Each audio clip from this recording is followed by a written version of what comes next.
TB के सबसे ज़्यादा मरीज भोपाल में मिल रहे हैं। पिछले 3 सालों से इसकी बड़ी वजह यह है कि भोपाल में दूसरे जिलों के लोग भी जांच करने के लिए आते हैं। दूसरी बात यह है कि टीबी के लिए मरीजों की पहचान के लिए जांचें अन्य जिलों के मुकाबले ज़्यादा की जाती हैं।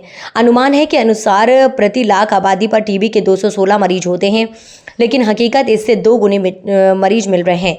ऐसे में साफ है कि कई जिलों में जांच की संख्या कम होने की वजह से नए मरीजों की पहचान नहीं हो पा रही है। क्षय रोग विशेषज्ञ डॉक्टर मनोज वर्मा की माने तो उन्होंने कहा कि पहले जांच का दायरा बहुत कम था, अब जांच का दायरा बढ़ा है तो क्षय रोगियों की संख्या भी बढ़ी है।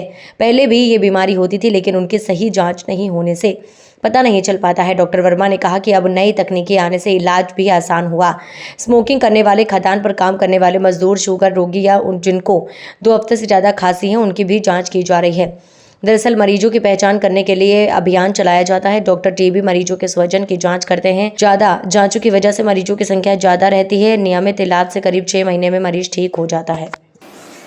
टीबी के मरीज बढ़ रहे हैं ऐसा अपन कह सकते हैं, बट की हकीकत में मैं देखा जाऊं तो टीबी के जो जांच करने की टेक्निक्स है वो ज़्यादा बढ़ रही है, जिसके कारण से टीबी के रोगी निकल के आ रहे हैं।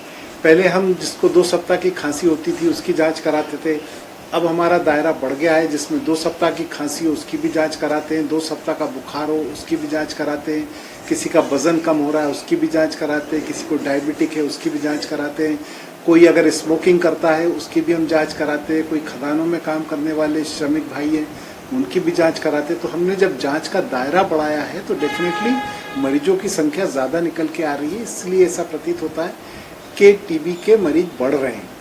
देखा जाए तो टीबी के मरीज तो जितने थे, हम कहीं ना कहीं किसी कारण से उन तक पहुंच नहीं पा रहे थे।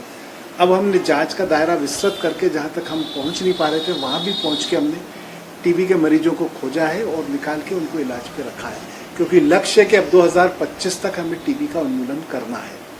लक्षण की जहाँ तक मैं बात करूँ तो मैंने बताया कि पहले 2 सप्ताह की खांसी थी, अब अगर खांसी के साथ बुखार है या खांसी में खून आ रहा है या सीने के एक्सरे में कोई भी एबनॉर्मलिटी आ रही है, आपका वजन कम हो रहा है या बच्चे का वजन नहीं बढ़ रहा है या शाम को बुखार आ जाता है, लो ग्रेड फीवर कंटिन्यूस बना हुआ है, तो ये सारे लक्षण अगर आप इनमें से कोई भी एक लक्षण है तो आपको जाकर के टीबी की स्क्रीनिंग या अपनी जांच कराना चाहिए। अगर टीबी नहीं आती है तो बहुत अच्छी बात है, और टीबी आती है तो ये भी अच्छी बात है कि आपकी बीमारी बहुत प्रारंभिक अवस्था में पकड़ ली गई है और इसका इलाज बहुत आसानी से किया जा सकता है।